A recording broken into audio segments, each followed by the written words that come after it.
अन्य गुरुओं जो पहले पूर्व के शरीरी गुरु आए, उन गुरुओं की शिष्यता से भिन्न है या एक ही है? भगवान शिव की शिष्यता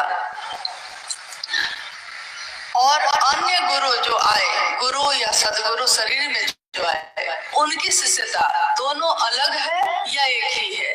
जिज्ञासा ये है ना। जिज्ञासा में ही अंतर स्पष्ट है।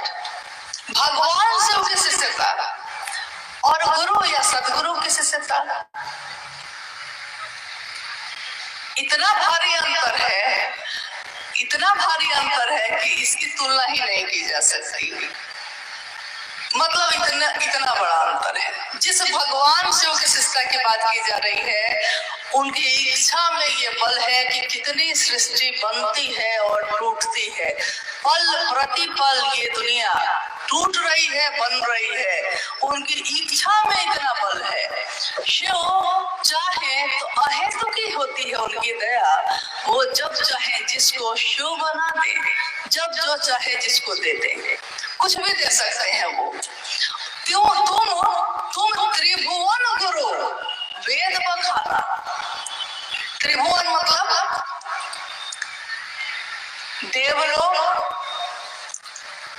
मृत्युलोक, नागलोक, यानी देवलोक हो गया जो आकाश के ऊपर एक जो है, धरती मृत्युलोक, धरती के नीचे जो पाताल लोक है यानी नागलोक। तुम त्रिभुवन गुरु वेद बखाना, तीनों भवनों के, तीनों त्रिभुवन के तुम क्या हो? गुरु हो। और बाकी क्या है गुरु वो भी है, लेकिन क्षमता का अंतर है। आवेश है और गुरु में भी है। वो भी शरीर से रह के भी आपको हमको शिव की तरफ ले जा सकते हैं, लेकिन बहुत बड़ा लंबा रास्ता है, बहुत शक्ति युक्त भक्ति करने का रास्ता है। लेकिन शिव के साथ ऐसा नहीं है। शिव के साथ ऐसा है कि वो है क्या? आवेश रहित आवेश।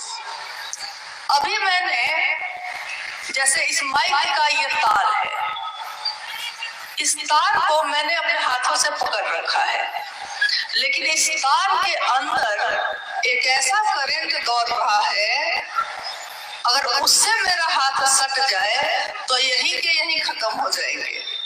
लेकिन रबड़ चढ़ी हुई है, तो हम इससे को घुमा रहे हैं, इसको हाथ में रखे हुए हैं, कुछ फर्क नहीं पड़ता। एक बच्चा भी आके इस पे पैर से रौंद सकता है, कोई दिक्कत नहीं है। लेकिन शिव आवेश रहित आवेश है। भगवान शिव शिष्यता जगत के किसी भी जीव में भेद नहीं कर सकती। सारा आवेश रहते हुए भी वो अपने आवेश को एक रबड़ चढ़ाए हुए हैं, ताकि उनका शिष्य उन तक पहुंच सके। नहीं तो शिव तक तो हम पहुंच नहीं सकते हैं। और शिव की शिष्यता पूरे जगत के लिए है, यानी उसमें सारे लोग आते हैं, सारे जीव, सारे जंतु, सब के सब आते हैं। लेकिन शरीरधारी गुरु के साथ या सदगुरु श्रेणी तक के साथ ऐसा नहीं है। उनकी अपनी पसंद नापसंद है।